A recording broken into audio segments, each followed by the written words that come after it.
Oke, cek. Nah, Assalamualaikum warahmatullahi wabarakatuh, anak-anak. Hari ini kita bertemu lagi, belajar ekonomi bersama Bu Nurma. Nah, hari ini setelah kalian mempelajari pelajaran sebelumnya, yaitu jurnal umum, hari ini kita akan belajar tentang posting. Apa itu posting?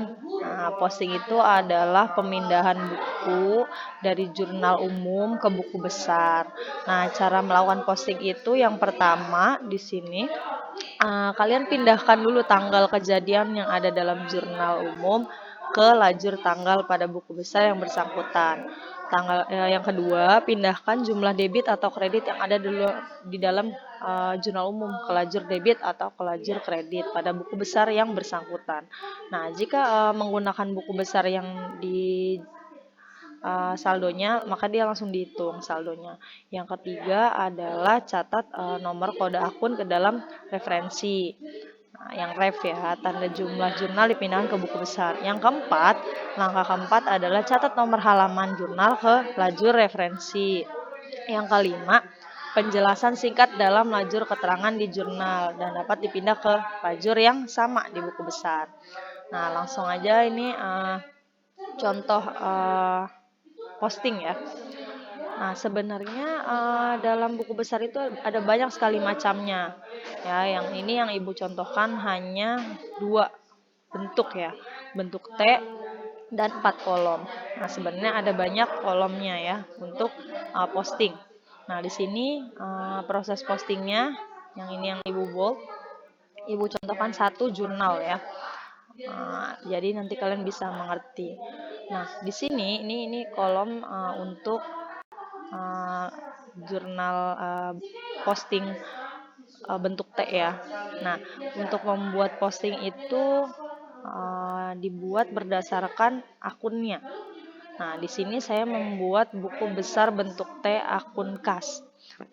Nah, bentuk T itu sangat sederhana. Jadi kenapa bentuk dinamakan bentuk T? Karena jurnalnya atau buku besarnya berbentuk T. Ya, ini seperti ini. Yang kolom yang bagian atas dinamakan untuk nama akun. Nah, kemudian sisi kiri adalah debit, sisi kanan adalah kredit. Nah, di sini karena kita bersumber dari jurnal umum posting itu, nah maka dari itu kita lihat di jurnal umumnya ini ya contohnya. Satu tanggal aja Ibu contohkan dulu. Nah, di sini kas, kalian pindahkan di sini. Bikin gambar T, bertulis kas di debit yang kiri, yang kanan adalah kredit. Nah, kas itu saldonya kan 8 juta. Masukin aja di sini 8 juta. Nah, kemudian ada modal. Modal itu di kredit. Nah, dibuat lagi di sini 8 juta. Jadi tiap nama punya buku besar satu-satu. Gitu ya. Ini untuk yang buku T. Nah, kalau buku besar yang 4 kolom, nah ini ada soalnya ya. Nah, ada warna biru, ada warna orange ya. Ini dilihat di sini ada keterangannya kas. Berarti kita membuat buku besarnya. Contoh yang di sini 4 kolom, berarti kenapa disebut 4 kolom? Karena di sini ada debit 1, kolom kedua, kolom ketiga, dan kolom keempat kredit. Gitu ya. Nah, di sini untuk membuatnya kita tulis keterangannya nama akun kas. Kita membuat buku besar kas. Kemudian nomor akun didapatkan dari mana? Dari referensi sini ya, 101. Kemudian J1 dapat dari mana? Dapat dari halaman 1. Ya, J jurnal halaman 1. Nah, setoran modal awal didapat dari mana? Dari keterangan yang ada di tabel di jurnal umum. Nah, modal juga sama. Angkanya kalau misalnya di sini debit 8 juta, terus saya di sini 8 juta. Kalau di sini kredit modal itu berarti kita namakan di buku besar modal. Modal Linda ya ini ya. Keterangannya ambil dari saldo awal J1 halaman 1, dia di sini saldo kredit 8 juta di sini ya. Nah, kita lanjut. Mungkin kalian masih belum paham kalau di contohkan 1 ya. Nah, di sini Ibu punya jurnal umum. Nah, jurnal umum secara utuh ya dari tanggal 1 sampai tanggal 30. Nah, semua tabelnya berikut jumlah-jumlahnya. Nah, untuk membuat buku besarnya berarti di sini ada banyak buku besarnya ya, ada. Jadi yang saya bilang bahwa untuk membuat buku besar masing-masing akun punya kotaknya sendiri, punya buku besarnya sendiri. Contohnya di sini ada kas, berarti nanti ada buku besar kas. Ada perlengkapan, buku besar perlengkapan ada sendiri. Peralatan ada sendiri buku besarnya. Modal ada sendiri. Utang bank ada sendiri.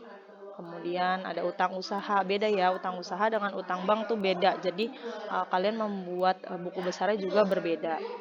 Piutang ada sendiri buku besarnya, pendapatan ada sendiri, beban sewa ada sendiri, dan pokoknya macam-macamnya ada. Beda nama, beda buku besar ya. Nah, di sini untuk kalian lihat, kalian harus membuat buku besarnya ya. Saya ingin membuat buku besar kas dulu ya. Berarti di sini di paling bawah saya bikin buku bengkel motor sabar, buku besar periode Agustus 2016. Nah, saya bikin di kotaknya, buku besarnya kan kosong ya. Nama akun kas, karena saya mau membuat buku besar kas. Nomor akun 101 saya ambil dari sini, referensi ya 101. Nah, kemudian setelah itu kan saya mau memasuki kas ya. Di sini mau masukin kolom kas. Berarti saya lihat di transaksi tanggal 1 ada kasnya. Saya copy nih kasnya. Kas ada. Nah, berarti saya mau masukkan di buku besar kan. Di buku besar ini ada stepnya ya kan. Ada tanggal. Tanggal itu diisi apa? Dilihat di tabel. Tanggal berapa? Tanggal 1 bulan Agustus 2016. Berarti saya tulis ini Agustus 2016 tanggal 1. Nah, keterangan kalian mau ngisinya apa sih? Keterangan-keterangan itu diambil dari sini. Nah, di paling bawah kita copy, kita masukin di sini keterangan. Referensinya diisi apa? Di sini nih halaman ke berapa? Berarti ini halaman ke 1. Berarti tulisannya nanti J1. J.1. Nah, kalau misalnya di sini halaman 2 berarti J.2. Dilihat di halaman keberapa dia ada. Nah, saldonya kasih itu di debit. Kita copy di sini debit. Masukkan di sini debit, di copy. Ya, di saldo juga debit 20 juta. Nah, ini buku besar kas tanggal 1 selesai. Nah, ini kan saya mau bikin buku besar kas ya. Nah, buku besar kas di tanggal selain tanggal 1 ada lagi nggak di tanggal 2? Nah, rupanya di tanggal 2 ini ada kas. Ada kas juga. Nah, berarti kita tulis di sini. Ini untuk keterangan kita copy dulu ya. Kita copy. Nah, tulis tanggal 2 di sini. Keterangannya tadi yang sudah kita copy. Halamannya sama, halaman 1. Nah, kita lihat angkanya berapa sih? Nah, angkanya di debit 15 juta. Kita copy di sini 15 juta. Nah, masukin di debit 15 juta. Nah, di sini ini bukan 15 juta lagi tapi di total debit, ketemu debit di jumlah 20 juta tambah 15 juta. Jadi zigzag gitu ya ngitungnya. 20 juta tambah 15 juta, tulis 35 juta. Nah, kemudian tanggal 2 selesai kita membuat buku besarnya. Kemudian dilihat lagi, tanggal berapa lagi? Tanggal 4 ada kas nggak? Oh, rupanya ada. Nah, tapi di kredit 1.500.000. Nah, ini untuk keterangannya kita copy dulu, dibeli peralatan. Kita copy di sini, ini tanggal 4 ya kan. Nah, paste. Halamannya halaman 1 sama ya. Nah, dilihat saldonya berapa sih di tanggal 4? 1.500.000 di kredit. Oh, kita taruh di sini 1.500.000 di kredit. 500. Nah, kemudian saldo yang terakhir nih 35 juta debit ketemu kredit dikurang. Berarti 35 juta dikurang 1.500.000 hasilnya tulis di debit 33.500. Nah, kenapa sih taruhnya bukan di kredit aja? Karena saldo debit ini lebih besar daripada yang kredit. Jadi naruhnya tetap di debit. Seperti itu ya. Nah, kita tanggal 4 selesai. Kita bikin buku besarnya. Kemudian di tanggal 8 ada lagi nggak kasnya? Oh, rupanya ada. Nah, ini ada ya tanggal 8. Karena kita mencari untuk buku besar kas, kita mencari yang kas-kasnya aja tuh di tanggal berapa aja. Gitu ya. Kalau kita mau bikin buku perlengkapan, berarti kita bikin di tabel bawahnya perlengkapan. Kita ambil saldo yang perlengkapannya aja dari jurnal umum. Nah, kita lanjut lagi ya. Tanggal 8 ada kas. Ya. Ada kas. Berarti kita copy di sini ya kan. Keterangannya apa tadi? Pendapatan jasa.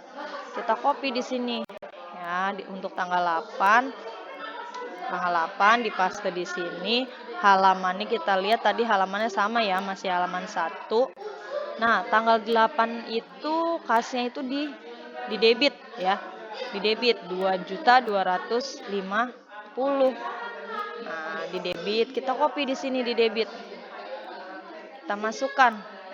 Nah, kemudian kalau udah kayak gini gimana? Nah, 33.500 debit ketemu saldo yang debit. Ya.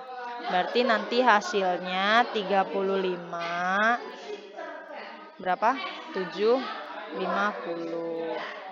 Nah, dan seperti itu selanjutnya sampai tanggal 30. Kalau misalnya ini kan nggak ada kas, berarti tanggal 30 ini nggak masuk ke sini, tapi masuknya ke sebelah kas yang tanggal 30 yang pertama yang masuk. Nah, jadi untuk dipahami bahwa untuk membuat buku besar, kalian harus jurnal umumnya harus benar dulu nih. Kalau misalnya jurnal umumnya salah, otomatis di sini akan salah nanti. Ya, jadi di sini saya contohkan membuat buku besar kas dulu. Ya, tapi nanti kalau kalian mau bikin ini kan tanggal 8 masih setelah tanggal 8 kan masih ada nih kasnya lagi. Kalian lanjutin sampai tanggal 30. Hasilnya berapa sih nanti? Nanti kita bahas lagi di Zoom juga untuk buku besar yang lainnya. Nah, hari ini saya rasa saya anggap kalian bisa untuk membuat buku besar kas ya, posting ke buku besar kas. Nah, jadi kalau kalian nanti di sini kan ada banyak tuh, ada tabelnya. Kalau nggak salah ada 13 buku besar. Kalian buat semuanya. Ini kan baru kas. Ini perlengkapan di copy lagi nanti kan di tanggal 1, berarti kalian bikin lagi nih buku besar perlengkapan. Nah, di sini tulis tanggalnya Agustus 2016, tanggal 1, keterangannya setoran modal awal sama kayak yang tadi, tapi angkanya pasti berbeda. Kalau di sini di kasnya di debit, mungkin perlengkapannya di debit juga. Nah, jadi semua akun-akun yang perlengkapan di jurnal umum yang ini akan masuk di buku besar perlengkapan. Nanti kalian kalau perlengkapan sudah masuk semua, berarti sampai tanggal 30 kalian cari perlengkapannya, kalian bikin buku besar peralatan. Dimasukin lagi semuanya peralatan ada di tanggal berapa aja. Nah, itu caranya. Untuk apa sih buku besar itu? Untuk supaya kalian tahu. Nah, nanti di akhir periode tuh saat awal kalian membeli sama selama proses berjalan itu bagaimana saldonya, seperti itu. Jadi saya harap kalian mengerti. Kalau memang penjelasan dari saya ini kurang jelas, nanti kalian bisa tanyakan lagi di saya, boleh melalui WA gitu ya. Mungkin hari ini posting ke buku besarnya saya rasa cukup dulu. Nanti kita lanjutkan di pertemuan selanjutnya ya. Assalamualaikum warahmatullahi wabarakatuh.